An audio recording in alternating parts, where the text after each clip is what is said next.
Kamangha ang aming natuklasan. Isang strukturang sa unang tingin ay tila imposibleng maitayo. Ano nga ba ang strukturang ito? At bakit sa dinami-dami ng lugar, bakit dito pa itinayo sa tuktok ng isang napakatarik na kabundukan? Sa unang tingin pa lamang, mapapaisip ka na agad dahil kahit sa panahon ngayon na mayroon ng mga kalsada, makabagong sasakyan at mabibigat na kagamitan sa konstruksyon, hindi pa rin magiging madali ang magtayo ng isang napakalaking konkretong struktura sa ganitong lokasyon. Ngunit ang higit na nakakapagtaka, mahigit 80 taon na ang nakalipas nang itinayo nila ito sa ibabaw ng bundok. Paano? Saan nila dinala ang napakaraming simento, graba, buhangin, bakal at tubig na kailangan sa pagtatayo nito? May mga sasakyan ba silang ginagamit? May lihim bang daan na ngayon ay tuluyan na naglaho? O libu-libong tao ang sama-samang nagtrabaho upang maitayo ang strukturang ito sa tuktok ng kabundukan?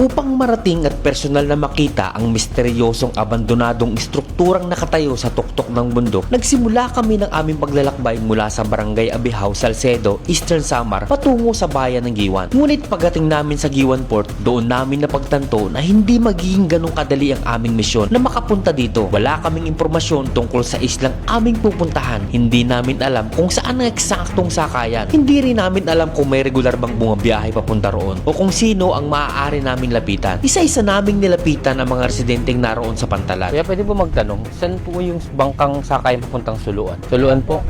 Wala pa? Nagtanong kami sa mga mangingisda, mga bangkero at maging sa mga taong matagal nang naninirahan sa lugar. Umaasa kaming may makapagbibigay sa amin ng tamang direksyon kung paano namin mararating ang isla. Ang unang bangkero na aming nalapitan ay tumanggi. Ayon sa kanya, masyadong malakas ang hangin at delikado ang tumawid sa dagat. Hindi kami sumuko at naghanap pa kami ng iba. Ngunit maging ang pangalawang bangkero na aming nakausap ay ganun din ang naging sagot. Unti-unti nang nawawala ang aming pag-asa. Sa bawat pagtanggi na aming naririnig, lalo naming nararamdaman na baka hindi matuloy ang aming pagpunta sa isla. Halos walang gustong bumiyahe. Masyadong malakas ang hangin at ayon sa mga residente, maaaring maging mapanganib ang pagtawid kapag biglang lumaki ang mga alon. Ngunit hindi pa kami handang sumuko. Hindi namin hahayaang matapos ang aming misyon nang hindi man lang namin ito nasisilayan. Kaya nagpasya kaming lumipat sa iba't ibang bahagi ng baybayin. Patuloy kami nagtanong sa mga residente, umaasang may isang taong handang tumulong sa amin. Ilang sandali pa ay nakilala namin sa kanyang mga kasama si Kuya Junjun at sa wakas ay may naglakas ng loob na samahan kami papunta sa isla. Ngunit hindi pa doon natatapos ang aming pagsubok dahil sa harap namin ay ang malawak na dagat at hindi namin alam kung ano pa ang maghihintay sa amin bago namin marating ang misteryosong islang yon. So mga kaponyo, andito na tayo ngayon sa Giwan Port. So pagkatapos ng ilang oras na biyahe mula dun sa pinanggalingan natin sa Barangay Abihaw kung saan pinuntahan natin yung isang isla na punong-puno ng mga bungo ng tao na namatay noong unang panahon. Makakasama natin si Kuya Junjun Alingasa. Siya yung ating driver ng ating bangka papunta dun sa isla ng Suluan kung saan nandun yung pupuntahan natin na nasa tuktok ng isang bundok. So by the way, si Kuya Junjun nga pala isa din vlogger. Yung mga content niya is yung mga pamimingwit, no? Pamimingwit sa Pacific Ocean. So ma-enjoy nyo yung mga nahuhuli niyang isda. So Junjun, ilang oras yung biyahe natin papunta dun sa Suluan? Dalawa. Matagal na yung dalawa. Pero ngayon malakas yung dagat. Sa tingin mo, kakayanin ba ng bangka natin na Kaya mapunta? yan. Oo, kaya. Ayun, medyo delikado kasi dito kita nyo, sobrang lakas ng hangin pero okay lang. Pupuntahan natin para maipakita namin sa inyo kung gaano nga ba kaganda at yung misteryo nitong abandonado nasa tuktok ng bundok. So tara, samahan nyo kami sa paglalakbay namin at sana safe kami. Kuya Junjun, ikaw nang bahala. Sige. Okay, sige, let's go. Handa na ang bangka na aming sasakyan, kaya agad kami nagtungo sa tabing dagat kung saan nakadaong ang bangka. Walang kasiguruhan ang aming paglalakbay. 2 oras kami maglalayag sa gitna ng karagatan. Successful. Medyo malaki-laki naman yung bangka na sasakyan natin, kaya medyo safe naman kasi ginagamit tong bangka nila sa Pacific Ocean sa pangingisda, kaya sure naman na safe naman siguro tayo. Alam kong may panganib papunta sa aming destinasyon pero hindi yun naging hadlang upang ipagpatuloy namin ang misyon na makita at mapuntahan ang gusaling nilamunan ng panahon. Hindi biro ang biyahe papunta sa Suluan Island. Kilala ang bahaging ito ng dagat sa pabago-bagong panahon at malakas na alon, kaya anumang oras ay maaaring magbago ang sitwasyon. Kaya kailangan namin ng dobling pag-iingat. Medyo kalmado pa bumaba ang dagat malapit sa port na aming pinanggalingan. Akala ko ay tuloy-tuloy na ang magandang takbo ng aming bangka. Pero sa ilang sandali ng aming paglalakbay, biglang lumakas ang hangin at sinalubong na kami ng malalakas na alon.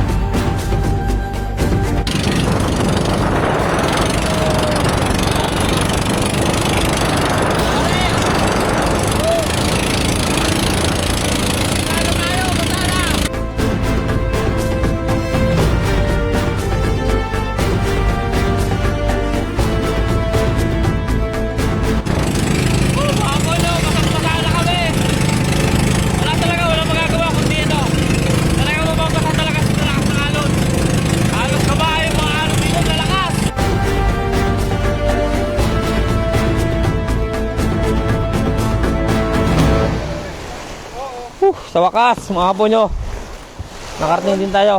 Sobra, kuya. Kasi wag tayo ni mag-leader. Ang lakas ng alon, sobra. Leader kasi dapat Basang-basa, oh. dapat dito pumunta mag-leader. Wala, hindi namin kabisado yung ano eh. Mag-leader kasi ngayon. Saan kuya yung ano? Barangay hall dito? Nandun, Malayo pa? hindi malapit lang. Ayun lang ka rin. Oh. Samahan Tara. kayo. Tara, mga po nyo, punta tayo dun sa, ano, sa barangay hall. Magpapaalam tayo at tatanong tayo yung kung paano makakapunta dun sa lugar na pupuntahan natin. Matapos ang halos 2 oras na paglalayag at pakikipagsapalaran sa gitna ng malawak na karagatan, sa wakas ay narating din namin ang Suluan Island, isang maliit ngunit napakahalagang isla na naging saksi sa mahalagang pangyayari sa kasaysayan ng ating bansa. Tahimik man itong tingnan ngayon, marami itong kwentong nakabaon sa nakaraan. Grabe experience natin. Masakit sa puwet. Umupo sa bangka halos 2 oras. Pero thanks God, safe naman tayo nakarating dito sa isla ng Suluan. So ngayon punta tayo ng barangay hall. Agad kaming nagtungo sa barangay hall upang magpaalam at humingi ng pahintulot na puntahan ang aming pangunahing destinasyon, ang misteryosong abandonadong gusali na matatagpuan sa tuktok ng isang bundok. Dahil nasa loob ito ng komunidad, nais naming tiyakin na maayos at may pahintulot ang aming pagbisita bilang paggalang sa mga residente ng isla. Magandang hapon po. Sulod. Laki na naman kung kaya kulo. Madlo. Sobrang lakas po ng alon. Yes, sir. Tensya na po, basa po yung ano namin. Sige, okay lang. Pwede nyo natin. Sige po, hindi po, tanggalin ko na po namin yung ano. Hi. Kasi, relax anay ka mo. Salamat po. Jerry, ko nagkinuha, ha? Oh, so, dito muna tayo. Hingi muna tayo ng permiso bago makapunta doon. Di nagtagal ay nakausap namin ang kapitan ng Suluan at sa kanyang kabaitan ay pinayagan kami at binigyan ng masasakyan papunta malapit sa paanan ng bundok na aming aakyatin. May napansin ako dito. Ito yung marker ng Suluan kung saan nakaukit dito yung kasaysayan nitong Suluan. So nakalagay dito sa pulo ng Suluan, bahagi ng Giwan, Eastern Samar, unang dumaong ang ekspedisyon matapos iwasan ang mabatong baybayin ng Samar. Tinatayang ngayong tangway ng Giwan at pulo ng Kalikuan, Marso 16, 1521. Sa katubigan to nakita nila ang mga taga-Suluan, ngunit hindi nagkaroon ng interaksyon. Lumipat ang ekspedisyon sa Karatig Pulo na Humunhun. Historical yung lugar na to kasi yung unang isla na pinagdaungan ni Magellan noong 1521 ng kanyang ekspedisyon. At dito sa kabila makikita natin mga kaponyo, so nakalagay dito yung mga simbolo nitong Suluan. Ayan nakalagay, pangalan Suluan. Kaya bakit Suluan ang pangalan ng isla na to? Kaya Suluan ang pangalan ng isla dahil nagsusuluan yun, yung parang namimingwit, Hindi nang ano ng isda nang uhuli. nanguhuli. May ano apoy. Apoy lang yung ano daldala nila, wala pa yung sasabing spot. Oo. Sinusulo, parang ano, iniilawan lang nila yung mga ano, isda. Kaya ang tawag nila ng isla, Suluan. Suluan. Okay. Hintayin lang natin yung sasakyan natin kasi kailangan pa natin sumakay ng isang motorsiklo papunta dun sa mismong area ng pag-aakita natin. Pagkatapos ng ilang minutong paghihintay, bumalik na si kapitan Maraming salamat po. Thank you very much po. at dala ang isang tricycle na aming sasakyan papunta sa aming destinasyon.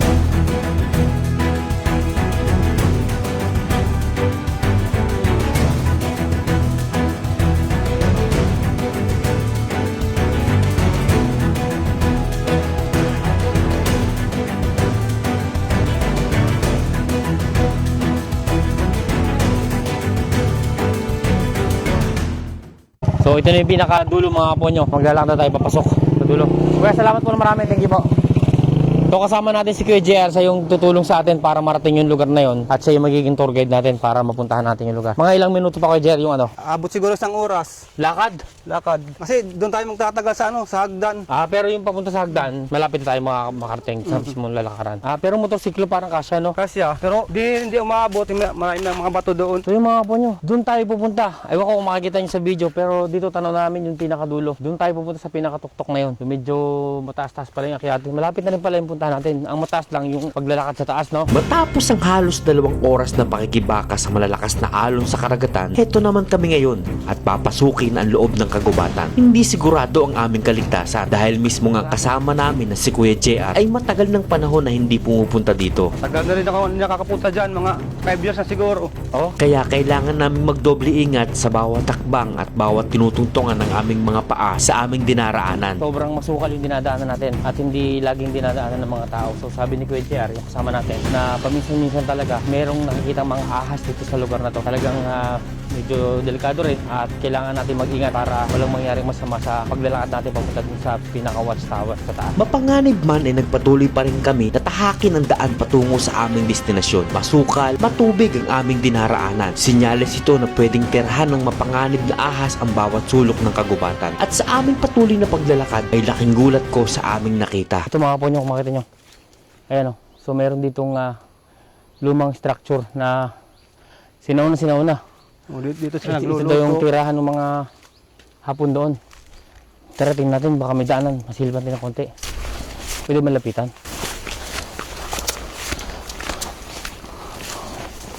Ito may daan. Tara. Ayun, meron pang ano. Parang may tangke pa doon. Oh. Tara. Puntahan, daanan mo natin ito. Dahan. Yeah. Oh. MG. Ito, meron tayong nadaanan dito isang abandonadong establishment na pinaniniwalaan na tinirhan daw ng mga sundalong Hapon. Kitang-kita yung kalumaan niya. Sabi po, tara, pasok tayo. So natin. So kung mapapansin ng mga Hapon nyo, kapis pa yung pinakabintana. Ayan o. Kapis pa. At yung pinakabubong niya, sinaunang bubong. So talagang matagal na nakatayo itong establishment ito at naabandona na. At dito may napansin ako dito. Tara. May nakita ako dito parang pangalan. Sapot. Okay. So kung mapapansin nyo mga po nyo, yung structure ng bubong niya, yung sinaunang klase, ayan o. So hindi siya yung ordinary bubong, matigas. At dito, mayroon tayong nakitang pangalan. Ito siya o. Ayan.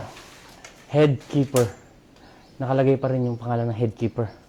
At yung mga puno dito, na pinapasok na yung buong bahay. Gitak-gitak na yung ano. Ayan, may bitak na. So talagang abandonado ng lugar. Sayang. So malaki pa rin talaga siya. 2 establishment to. So dito. So sabi nila ito yung tirahan ng mga Hapon, sundalong Hapon noong unang panahon. Meron pa dito isang kwarto. Tara, puntahan natin. Sira na rin. Ito. So ito yung pinakalutuan nila. Grabe, nakakakilabot yung puno. Kinakain na ng puno yung yung lugar na to. So mapapansin nyo, may sa ilalim dito. Dito siguro nilalagay yung mga uling. Tapos dito, ewan ko kung higaan to ba o ano. Pero mayroon siyang ganitong nakalagay dito. Na parang pinakabubong. So nasisira na rin. Nakakapanghinayang kasi sayang hindi na pangalagaan. Isa sana itong historical na lugar na dapat sana ay napupuntahan ng mga kababayan natin. Pagkatapos naming makita at ma-explore ang nadaanan naming abandonadong tirahan ng mga sundalong Hapon noon, ay nagpatuloy kami sa aming paglalakad at di kalayuan sa abandonadong gusali ay narating namin ang simula ng hagdan paakyat sa abandonadong gusali sa tuktok ng bundok.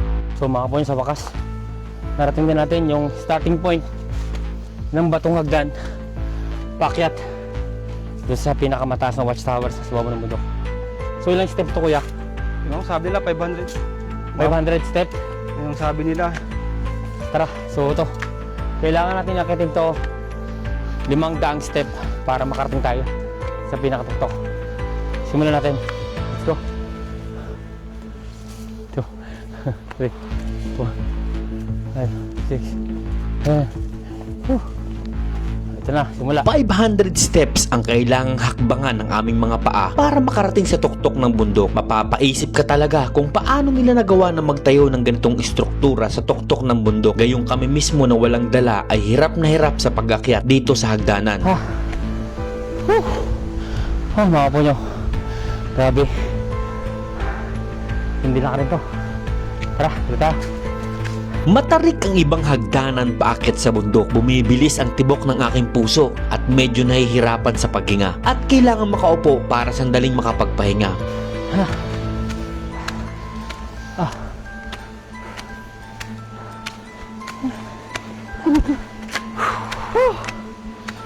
At sa aming patuloy na paghakbang sa matarik na hagdanan, sa wakas ay narating din namin ang pinakatuktok ng bundok.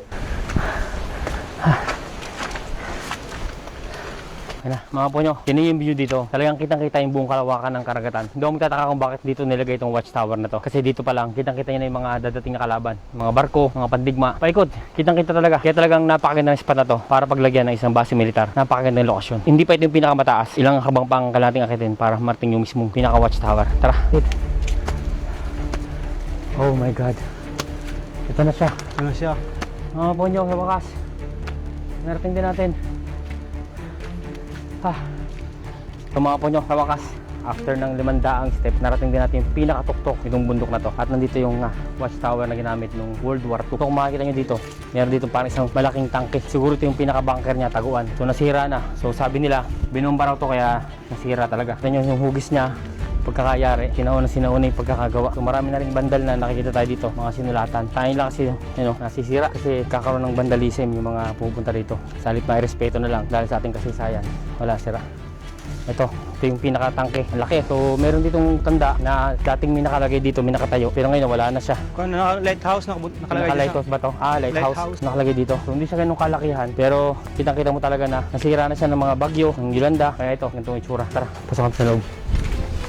Wow. Sayang kung okay pa sana to, no? So dito mayroong litarang area kung saan dito sila nagluluto. So kung mapapansin nyo, yung jari niya, jari pa sa adobe, yung pagkakagawa. So ito yung lutuan ng area nila siguro. Kasi sa hugis pa lang, hugis lutuan na siya.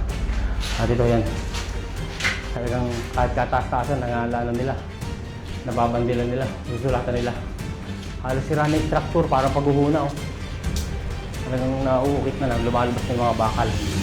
So, dito pa sa kabilang side, ito pa. Ayan, bitak-bitak na. Sayang. At dito sa bintana, makita nyo mga ponyo. Tanaw yung view, yung buong karagatan. At yung kabilang isla na humunhon na sa kabila. Kitang-kita din. Napakaganda ng isla to. Mayaman talaga sa nyug. At dito pa sa kabila, tara punta pa natin, meron pang ilang structure pa dito. Kuya, ano yan kuya? Iwan ko ano to dito. Parang gumuho na, ano? Pero solid na rock, solid na semento yan. Oh, solid. Solid. So ito mga ponyo. So dito may makita tayong solid na semento. So hindi natin alam kung ano ba to. Kung saan ginamit to. Pananggalang ba or lagay ng pader nila. So ito. So hindi siya ganun kalakihan yung meron dito. At doon sa kabila, makikita natin. Pakita ko sa inyo mga ponyo, yung baka ng tama ng bala noong panahon ng World War II. Dito. Balik tayo sa simula sa unahan. Yeah. Ito mga kaponyo. So makita nyo, bakat ng tama ng bala. Kita-kita naman talaga ng tama ng bala. Ayan o. Napalaban talaga ng gera ng lugar na to. At dito pa sa kabila, meron pa rin mga kaponyo. Ito. Ito, yan. So ito, tama ng bala. Tama ng bala. Tama ng bala. At doon pa sa taas, maraming tama ng bala. Ayan o. Talagang napaka-historical, sayang lang kasi nasisira dahil sa mga walang respetong nagbabandal. Ito, tingnan nyo, napakaraming vandalism dito. Talagang sinisira talaga nila yung structure, yung imahe. So yung mga ponyo. So dito mga ponyo, sa kabilang side naman, makita natin yung view, yung pinaka-deck, at kita-kita yung view lahat. Ito, tara. Ito, may 3 butas dito mga ponyo. So hindi natin alam kung ano yung butas ito. Ito pala, may tangke, may tubig. May tubig dito sa loob ng tangke na to. So magkabila. Ito siya, ayan. So itong kabila, walang laman. Nakakapagtaka naman. Ito, wala laman mga ponyo. Wala laman. So, taguan lang siya. So, embankment mga ponyo. So, ito yung siguro taguan ng mga sundalo na tumitigil dito kapag may gera. Para hindi sila tamaan ng bala. Kasi nga, halos talagang cover na cover. Yung kabila, nagkaroon na ng tubig. So, hindi natin alam bakit ganun. Ba't may tubig tong kabila.